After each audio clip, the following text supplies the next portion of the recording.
Discount Beans, accountants and bookkeepers. Hey guys, today we've got Daniel Endor here from Loan Market, and we're going to have a conversation today about everything you need to think to get finance ready. We're going to talk about it from a financial broker's perspective and also from an accountant's perspective. And then hopefully at the end of this conversation, you guys will be confident to know all the process from start to finish if you're thinking about getting finance. Let's start to set the scene. And Dan, can you let us know what are some of the benefits really of having a broker? Yeah, it's a good question. When you go to a bank or one of the big four or one of the names that you're really only limiting yourself to one option at the end of the day. So just their product suite, just their line of policies, just their borrowing capacity, where brokers who write the majority of loans these days have access to multiple banks and lenders. So us, for example, we've got over 60 banks and lenders. So that means there's going to be more choice as far as the bank's value propositioning. So what rate they're going to give, but then also things like borrowing capacity, fees, things like that. We can look at everything to really make sure that whatever options that we put forward are going to be the most suitable for the client. I guess probably when it comes to getting, sort of finance ready, what sort of time investment would you say is important? It's probably a lot less time investment than it used to be. I'd say under 1 hour to get finance ready from the client's side of things. Really, it starts pretty well with a brief fact find link. It maybe takes 10 or 15 minutes. From that point, that's where we go to work. We put all the options together, allow people to find out how much they can borrow, what they do with their deposit. Do they need assistance through a government scheme? And then from that point, once they've got the options, and by that stage, they've probably only spent 15, 20 minutes getting their information together. If there's something then that they feel they wanted to proceed with, then perhaps maybe another half an hour or so it might take on their part to gain the documents. It's as simple for most applications as some identification, bank statements, pay slips or tax returns, and then it's good to go. And I suppose when clients are looking to apply for finance, when do you think it's a good time, would you say, to discuss with their accountant that they're applying for finance? At what stage? Often I think a lot of people sort of run ahead, they get excited about buying a house and they go, I'm going to go get finance. They speak to a broker and they miss out on the planning and the conversation part with their accountant. And I think the reason that's an issue is because you want to put forth your best position when going for finance. So I really think that before you even are thinking about applying for finance, talking to your accountant, getting your ducks in a row, so to speak, and making sure that you're in a strong position to go to finance. And that way you can walk through and make sure that you've got all things ready. And then also that means that your accountant's ready and prepared to talk with your broker and work as a team trying to get you the best deal.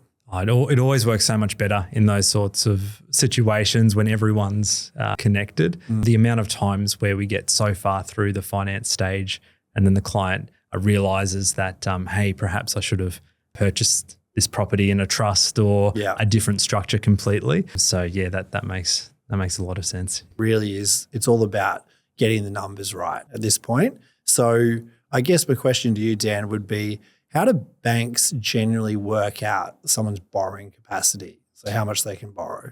Yeah, it's one of those things that's not that commonly understood. So in its simplest form, it's all about surplus income. So someone's income less their expenses and liabilities, and what's left over from the bank's perspective can get used for paying a home loan. Now, a couple of things come into play there, aside from how much income they're earning. First of all is how the banks will assess that income. For example, casual employment might be different to full-time for some banks. Self-employed, if the accountant does a fantastic job, on paper they may be earning next to no money, where really there's a lot of income coming through that business. And different banks will interpret that in different ways. So say on the highest level income, then expenses would be the next one. So regardless what people spend, banks use a benchmark by law as a minimum. So it's called the household expense measure, which means even if someone's trying to be very frugal, Vegemite on toast every night, trying to make their statements look really appealing, the banks realize, well, that's not necessarily going to be sustainable. So they've got these measures. So it's a minimum benchmark based on a client's household size and income bracket. So it changes for each individual, but they might be spending over the benchmark, in which case then the banks will use that. And then the final layer would be liabilities. So if they've got $500 a month on a car repayment, well, that's going to come straight from their surplus income and reduce their borrowing capacity down. But a lot of those things can be looked at and adjusted in different ways to maximize borrowing power at the end of the day. Things like expenses and income. Do you think it's important to discuss that with like a client discussing that with their accountant prior to moving forward with finance? Accountants have the professional skill to be able to help, categorize everything in the right spots, sort of get everything nice and tidy and organized. And, especially if you're dealing with it from a business group perspective as well as the individual owners, it's really important that before you go and present that information, and even before talking with the broker, I think it's important to just work out, okay, is this, is everything in order? Do we have everything classified correctly? Can we present this information as it is? Or do we need to do a few tweaks and just rejig things? Definitely. We've even had situations where clients have come back with draft tax returns and it just wasn't going to be suitable for their finance application that was looming. So then adjustments could be made and it just works so much nicer. Do you think it's best to perhaps time a finance application when our business is going well? I personally think it really is important because it's the same thing if you're thinking about selling a business. You want to present the best figures you possibly can because ultimately they're going to be looked at by a third party and they're going to analyze how well is this business performing. So, especially coming out of the back of COVID, and a lot of businesses have struggled. I think a lot of people feel the pressure of it's been, cost of living's gone up. And the reality is a lot of businesses have struggled through COVID and post-COVID. So if they're thinking about going finance now, maybe things are starting to pick up. And, it's good to get some runs on the board. So making sure that your figures have shown some good track history of doing well before going for finance is going to strengthen your position. Fantastic. From a broker's perspective, do you think it's important to be up to date with your tax lodgements and the compliance side of things for your business and personal? Yeah, absolutely. Being up to date, a huge one because it's the one debt that's probably more important to a lender to see that you're up to date with. So a slight variance or hiccup sometimes on a liability is one thing, but if there's looming tax debt or even a payment arrangement with the ATO that they're not keeping, it shows from a bank's perspective bad character. In real terms, things happen and sometimes that money gets utilised for other purposes that are needed in the business. But from a bank's perspective, it is a big red flag. And it's something where the banks have a great way of finding out. So it's not uncommon that people may come for finance, say, yep, we're up to date with everything. And then bank finds out and it's not a great situation. There are excellent solutions for that though, because what are the ATO normally charging on interest these days? Over 10%? Yeah, I think so. Yeah, it's getting pretty high now. Yeah, so it's quite expensive, and it can compound, especially if you've got multiple outstanding debts that have sort of piled up. Yeah, so I mean that's pretty huge. So we can actually repackage and repurpose that debt with some banks, refinance the ATO debt. But yeah, in general, being up to date on tax obligations is huge. And I guess it really lends to the whole notion of being organised, being prepared, and before you start going for finance, getting everything organised, get your house organised, get it ready. It's I think it's one of those things that if you're too eager beaver and you run down the road and try and apply for finance too early and you haven't done these things, then that's when you're going to get the hiccups. Whereas if you have a plan and, as a business owner, like, look, I'm going to get rid of my ATO debt. I'm going to get up to date. I'm going to have a plan. You're going to get business strong on performance, then go for finance. You're just giving yourself the best chance, aren't you? Absolutely. Always better to be on the front foot with any of those sort of situations. So what are the banks going to ask for? What do we need at this point? What kind of documents are you sort of going to have to collate now? Yeah, so depends on the client's situation. For just standard PAYG, pay slips, bank statements, normally about 3 months, as well as sort of tax returns if they're self-employed. So when we're getting to larger situations, company or trust structures, we'd be looking at a full document suite. So financial statements, company tax returns, trust tax returns, notices of assessment. And the easiest way to provide those is always to connect the broker to the accountant, obviously with permissions and things like that in place, and just get it directly straight from them, because frequently it's not something that many people have quick access to. And it's a lot of documents to put together where I suppose from the accountant's end, it might be a much quicker sort of process. Is there anything that your clients can do to make sure they're ready for that time when these documents are needed? Yeah, I think communication's the key. Be organised. And if you're not naturally an organised person, like if you think about finance, just sort of think, all right, well, this is the one time that I really need to get everything in order. And it comes back to the same thing. Like spend the time before you think about going through buying a house and getting finance, getting caught up, getting all your lodgements done. The reality is it's really hard for an accounting firm to turn around whole business group financials and tax returns like, in a day's notice or something like that. So you want to have that conversation early, get everything ready. And then that way, when it comes to actually going for finance, all these documents are already ready and prepared. And if possible, if the position and the strategy is finished, having the tax returns finalized, like you said, the notice of assessment is actually what you get when it's lodged. So it's important to, have the plan, work out how we're going to present this, and then ideally lodge the returns and actually wait for the ATO to get that back. So the notice of assessment can take 2 weeks sometimes. Then that's from the ATO telling you, yep, this is what was actually lodged with us. So there's a timing for everything. So being ready early is the key. Absolutely. Yeah, been there before, waiting on the ATO while there's a purchase looming or something for that notice of assessment. So being organised is key there. And do you get many requests for accountant declarations these days, or would you like to explain for everybody what that is? Yeah, so we do, definitely.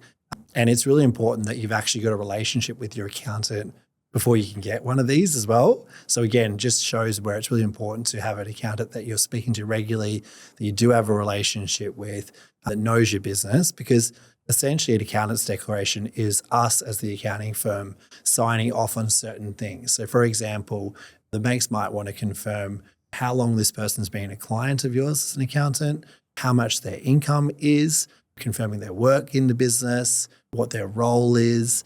Every bank's got a slightly different template request, but they're quite important bits of information. So if you've been jumping around accountants everywhere and now you're trying to go for finance and you've got a new accountant that's come on and you've asked them to do this letter, and they've barely been your accountant for very long, that's going to be tricky for you. So again, this is where it comes into having a long-term relationship with your accountant, having a plan early. And then when it comes to doing these letters, then it's much easier for the accountant to actually provide that. And then the banks really do rely on that as well, because it's an external party to the borrower who's giving their opinion on the financial state of that person. It's a big responsibility. Yeah. I can understand that. Someone who's been a client of yours for 2 days and they want a accountant's declaration puts you in an awkward position. That's correct. Yeah, exactly. When it comes to deposits and how much deposit you need for going for finance, can you shed some light on, give some guidance to people? That's the $1 million question. Yeah. So the age-old rule was the ideal deposit is a minimum of 20% plus purchase costs. Reason being, is under 20%. Historically, banks would need to charge lenders mortgage insurance or LMI, which is an additional fee. So basically, if the bank's lending sort of over 80% of the property value, from their end, they consider it to be more risky. So what they do is they take out an insurance policy, not to protect the home buyer, but to protect themselves as the bank. And then they pass on that fee to the client, which is a percentage of the loan itself, but can very quickly turn into $10,000, $20,000, $30,000 depending on the purchase price. So very quickly the deposit can blow out. For first home buyers and other situations, there are wonderful schemes around at the moment where the government will back the loan in place of lender's mortgage insurer, where someone can come in with just 5%. Often things like stamp duty, other purchase costs might actually be waived as well, depending on the price point. So 5%'s one version of what can be done. And now there's another scheme called the Help to Buy scheme, which will allow as low as 2% deposit with no lender's mortgage insurance. Oh, wow. So that's quite an exciting one because often what happens with the property prices in the market is borrowing capacity starts to struggle as well as people's deposit. So with the 2% scheme, it's a joint equity purchase with the government. So for an established home, the government will actually purchase 30% or up to of the property value. The client contributes 2%. And then the remaining 68%'s what needs to be lent. So there's a number of options available. If we go to the next level above that, there's what I like to call the zero deposit option, which has been around for a while, which is where if a family member has equity in a property, a guarantor loan is something that's available with many banks. What that means is the bank will lend up to 100% of the property value plus costs with no upfront deposit required. The purchaser basically holds the entire loan. There's no loan held by the guarantor or the other party. However, they are liable for the amount of equity that the bank holds in their property just for a period of time until enough equity is built in the property that's been purchased that they can be released. So there's a lot of options available. Oh, wow, that's interesting. Not every option will suit every individual, or not every person's eligible for one option or the other. So it's important to sort of, talk to a broker, understand, well, what are my options? What's going to suit best? The biggest bit of advice I'd say there is not to presume that you've got not enough deposit, because often the market moves far quicker than what most people can save. So the best advice I can give there is really to find out what your options are up front, because it surprises a lot of people that they are in fact ready to go now and they don't even need to save any more money. Wow, that's really interesting. I actually didn't know that scheme. I think that'd give a lot of hope to people that have ruled themselves out of buying a house. I think we've all heard so often, and rightfully so, property market in Australia is really, really high at the moment. And I think a lot of people have sort of tapped themselves out of being able to buy a house. Just feels like it's too expensive, that they're not going to get finance. So I guess that gives a lot of hope to people that, hey, rather than rule yourself out automatically, just go have a conversation with a broker and see. If someone wanted to reach out to a broker and just have a conversation, generally, are there any charges to have just a general chat to see if it would work, or how would that work? Yeah, great question. Short answer is no. There's typically no cost whatsoever, and majority of brokers it's the same situation. The way brokers get paid is via commission from the banks if a loan settles. For home loans, there's no commission added sort of onto fees or hidden features or anything like that, or rate loading. It's just simply cheaper for the banks to have a broker do the loan for the client rather than have the bank employ more staff and more branches to facilitate that basically. So yeah, no cost from the client's point of view. The biggest cost to them would be just a little bit of time investment, which initially could just be 15 minutes to find out what their options are. And then they can use that information how they wish.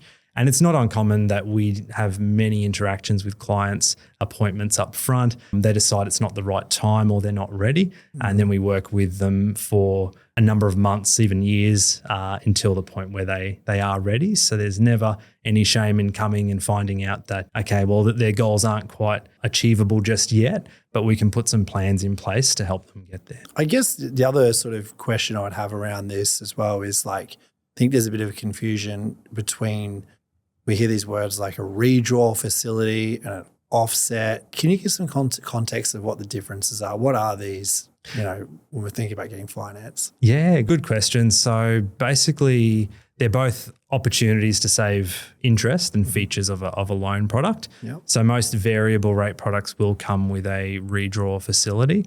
So what that means is if there's any additional savings or funds available, they can be paid into the home loan.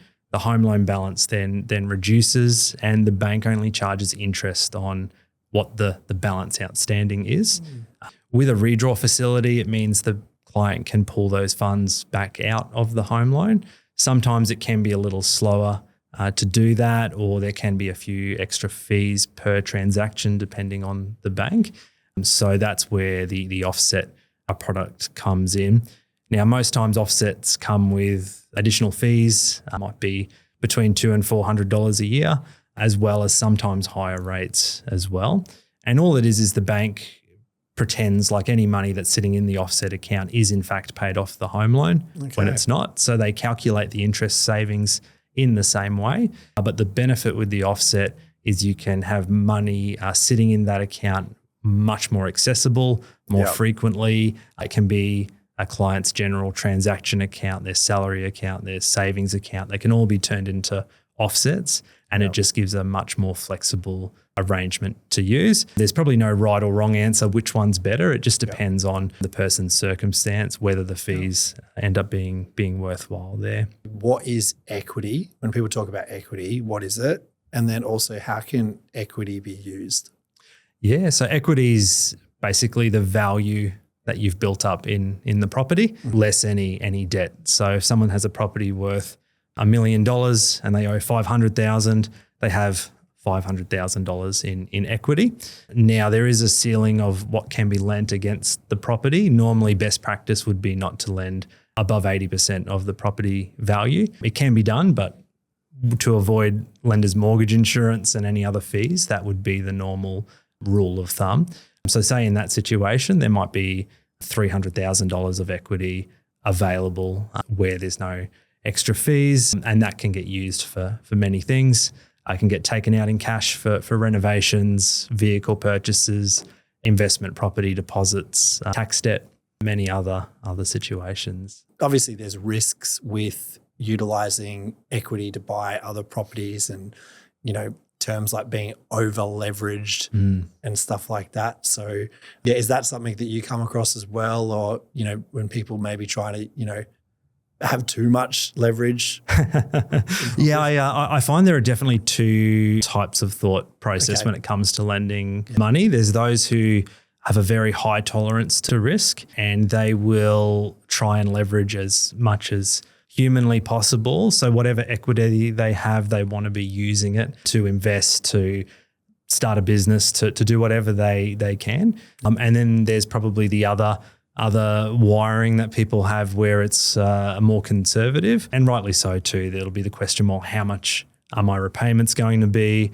Yes, I know I can lend up to this much, but how does that impact my budget? And I think particularly if you're buying an owner-occupied property, or if it's something you're going to be paying from your living expenses, fundamentally, even if the bank will lend more, that needs to be something that's going to be comfortable for the lifestyle that the individual wants to maintain. So that's always a good question to ask, as well as what will the bank lend me? What's it going to cost? But then there's also the value of opportunity from using that equity, and people do very well from leveraging to the max as well. But it is risk. It comes with risk, and everybody's appetite for that is different at the end of the day. It's generally good to try and get a particular finance loan for a particular purchase and sort of not muddy the waters. So you don't, in an ideal world, you don't want to have, say, one loan that has a mixed use. So for example, let's say you've got finance for an investment property, and then all of a sudden you want to use some of that finance and access to it, and then all of a sudden you're going to use that for some personal asset like a boat. Now the problem is you've muddied the waters. Like the purpose of that loan was initially for the investment property. Now it's also financing this personal asset, and you've got issues there when it comes to claiming interest and things like that. So it's much cleaner if you have one particular finance for the particular business generating vehicle, i.e. like an investment property scenario. So if you're a rental property, you have the one loan for the rental property, so the interest is all for that loan. And then if you're going to buy something personal, like a personal asset, like a boat or something, and you must finance it, try and keep that as its own finance. So that way you're not muddying deductibility of the actual investment. What is refinancing, for starters? And then what are the kind of pros and cons? Refinancing basically is where we structure the debt or change the loan in a different way. So that can be done with the client's existing lender or a new lender. The probably the most obvious reason that people look to refinance may simply be interest rate. So historically, banks aren't incredibly loyal and they're looking to get new clients on board. So they're offering better rates for new clients. The longer and older your loan product is, will inevitably get more expensive in comparison to the new client offering. And it's just the way the bank's advertising and costing model works. They can give better value to new clients. So every 2-3 years, it's often worth refinancing. It's something we do an annual review on all the loans though, to make sure that, okay, they're getting the best rate with their bank, or if there's an alternate option that's perhaps going to look after them in a different way. So rate would be one reason and driver to refinance. Often understanding the savings can help see, well, is it worthwhile? Yet again, it probably takes only less than an hour of time investment on the client side of things from start to finish. But the biggest driver is normally other purposes. So often refinancing, a number of things can be done within it. And we use that term before equity. So accessing equity to renovate, to put a new kitchen in, accessing equity to get cash out to buy an investment property. A lot of these other things come into place. So I'd say majority of refinances we do also include a component of something else there as well. Often too, restructuring the debt that's in place is as another thing that's done during the process of refinancing as well. Sometimes over 2-3 years, there might be a couple of personal loans built up, tax debt, there might be a few other bits and pieces. We can restructure all that, make sure we get everything on a sharp interest rate, and it provides savings opportunities for the individual as well. It's not uncommon that we look at a loan and say, you know what, that's actually providing good value still. It's probably not the time to refinance. Or if the savings are there, it might be reasonably small. So whether it's worth the effort on their part, totally up to them. Another factor is personal circumstances can change. So the income that someone earned at the time that they got the loan may be more than what they're actually earning now. So situations like that can actually mean a person's not in a position to refinance as well at the end of the day. So it's not always the answer, but periodically it's a sensible sort of strategy to use for the time that's put in. People can very quickly save sort of hundreds of dollars a month very fast. So often car loans, personal loans can be at higher interest rates. So there's two elements to it. One is debt consolidation to save interest and pay the debt off faster. And then the other side is debt consolidation to increase borrowing capacity. So for debt consolidating to pay a loan off faster, it's as simple as saying, okay, well, we can get this debt onto a home loan rate as opposed to a personal loan rate. So we'll have situations where people will be paying, like 11% on a high-risk personal loan, we can roll it straight into the home loan. Now, it might be for a vehicle or whatnot, and literally half the interest rate and reduce their repayments. Now, two options there. They can take those savings and say, this is great, I've got extra money in my pocket. Or they can ideally put those savings back into the debt itself, pay it off faster, and in the long term, they receive a lot more interest savings. The other reason to debt consolidate is because of borrowing capacity. So we talked about the fact that borrowing capacity is based on surplus income. Mm-hmm. So if every month individual A has $2,000 of surplus income that could get used for paying a mortgage, they might have a car loan that's costing them $1,200 a month. Now, if we consolidated that on a longer term or a lower interest rate, we could probably get that repayment down to maybe under $600 a month. But straight away, then they're at $2,600 surplus income, and that could mean borrowing $100,000 more because of restructuring some of that debt. So there's a lot of strategies there. Really depends on the goals and objectives of the client, particularly if we're putting a debt that was over 5 years or 7 years over 30 years. Right. We can shrink those repayments, but in the long term, that's going to mean a lot more interest. So there needs to be strategies around reducing that term. However, sometimes the client's objective of obtaining that extra borrowing power to them at that point is far more important, because it can mean purchasing the more idyllic property, having a better opportunity in whatever they're utilising the money for. So there's a lot of factors to weigh up there, but at the very least it will help save some interest payments in the short term. So I feel like the more we talking through this, the more it's sort of coming clear to me too that there's not a one size fits all, and there's not like a quick dot point situation that applies to everyone. It just shows how much there's a real need to talk to your broker, to talk to your accountant, and just see really what suits that person's individual situation. Would you say that's kind of fair? Oh, absolutely. It's all based on the individual, and that's why it's important to speak to your team of experts, your accountant, your broker, your financial planner, your agent, because it all depends on the individual. What are their goals? What are their objectives? And even when we're recommending a lender, it's based on those goals. It's not based on, okay, this lender has the lowest rate, so they're the way to go. They might be completely wrong for the client in every other way. So there's really specific situations that we need to take into account. So it's all about the person, what they're looking to do, and then the solution can get tailored around them as well. Is there any benefit, do you feel, holding off buying large personal assets before getting finance sorted? Yeah, I've got a personal experience when it comes to this. When I actually went to buy my own house, this is back before COVID, so lucky enough the market was lower then. But I remember speaking to my broker and going through the process at the time, and I was super excited about buying a house. And at the time I was really into jet skis. I was just about to purchase a jet ski here on the Gold Coast. And I thought, just call the broker up, have a conversation quickly before I buy it.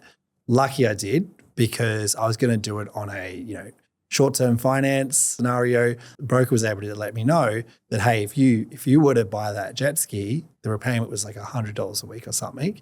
That was going to significantly affect my borrowing capacity. So had I bought the jet ski before buying the house, I would have missed out on buying the house. So it was that critical. And lucky I listened. I said, you know what, forget the jet ski for now. Put all the money together, try and get as much as I can to buy the house. Successfully bought the house. And then once I actually had the home finance fully settled, it was easy to then go and, buy the jet ski afterwards. So a bit of delayed gratification, but had I done it the other way around, I wouldn't have bought the house. Yeah, to think a purchase of a jet ski could have stopped you buying your home, that's incredible. Yeah. And I think I have conversations with people a lot too, like they might love their toys, they like boats or cars or whatever they like. They've different things. Maybe it's travel, holidays. But if you're going for finance, especially if it's your first house and you want to present your best case and you want to try and consolidate as much income as you can, there's nothing wrong with selling your motorbike, selling your toys. Maybe you've got a car you like. You can sell the car, and then once you've got your finance, you can always buy another one afterwards. Absolutely. Yeah, it's much easier to do it that way around, and often more flexible borrowing options too after the home loan's in place. Yeah. Many people don't realise if you've got a home loan, straight away when applying for personal loans, you're almost like a VIP client. They look at you in a different light, like you've been able to manage this larger debt. So personal lenders, vehicle finance lenders, I think you're much more of a better option, something that's a safer option anyway. Yeah. I guess in your opinion, what are some of the biggest obstacles stopping people getting into the market at the moment? Okay, yeah. This is one I'm passionate about. This is the single biggest obstacle that stops people getting into the market, and it's concern that they're going to be told no. They tell themselves it's going to take too much time. I'm not ready. It's too much effort, and that's really what stops the majority of people moving forward, which is so sad because so often those same people are in fact in a position to move forward right away or could very quickly become in a situation where they can make a purchase. So that's the biggest roadblock, I feel, is that. Another thing we also see frequently is where people start the process, but then the paperwork starts to scare them a little bit, getting the bank statements, they start but never follow through. And it's something that's quite simple. It doesn't need to take a lot of time, but we, even for some clients, we're very happy to literally make an appointment, sit down with them and let's just sort it out in half an hour, 45 minutes, and then it's done. So that's the biggest roadblock. The other roadblock I'd say at the moment would be probably borrowing capacity and home prices. So it is a challenging market. Great if you're invested in the market. If you're trying to get into the property market, it's a whole other story. Prices are large. What you feel you should be able to buy for that money isn't the case. And that sometimes is really hard to get past, saying, okay, well, is that all I'm going to get for this substantial amount of money and this big commitment? So that's another challenge, I suppose, that people have to work through. Sometimes it's about changing their situation in order to enter at a price point they're comfortable with. Sometimes it's understanding that the first home might not be the forever home. It's just a stepping stone. Very quickly, equity can build, and then they suddenly are in a few years in a position to buy the home they were after. And other times people come to the realization to say, okay, well, look, I want to stay in my suburb, live in the current house, but I want to enter the property market. So then purchasing an investment property as the first property, also known as rentvesting, is a very common strategy to get in the market. So they're probably the largest things I see. Other little things come along like, poor credit, short-term employment, self-employment, other little roadblocks that are actually not that hard to fix and overcome. But oddly enough, the largest roadblocks are often self-imposed in a lot of these situations. So the encouragement there is to find out what options are available and have a plan in place. We've sort of covered a lot about the process now. I think it's really clear all the different steps I think we've covered.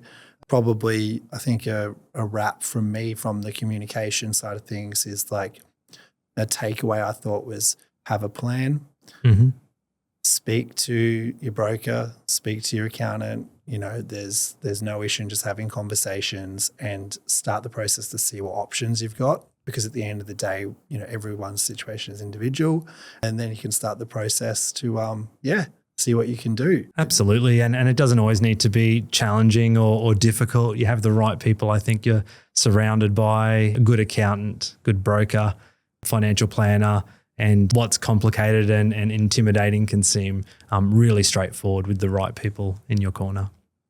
Well, thanks, Daniel. I really appreciate you coming on the podcast today. And, we hope that this conversation can help people maybe have the confidence to go have a few conversations and get prepared for finance. And if anyone wants to reach out with you, we'll leave your details in the link in the description below. And maybe they can have a conversation with you, see if they can get finance. Thanks, Michael. Thanks for having me on. And pleasure chatting with you. And it's great opportunity to use these discussions to help open a lot of unanswered questions to people and help them understand what they've got at their fingertips if they just reach out. Perfect. Thanks so much. We'll speak to you soon. I Count Beans, Accountants and Bookkeepers.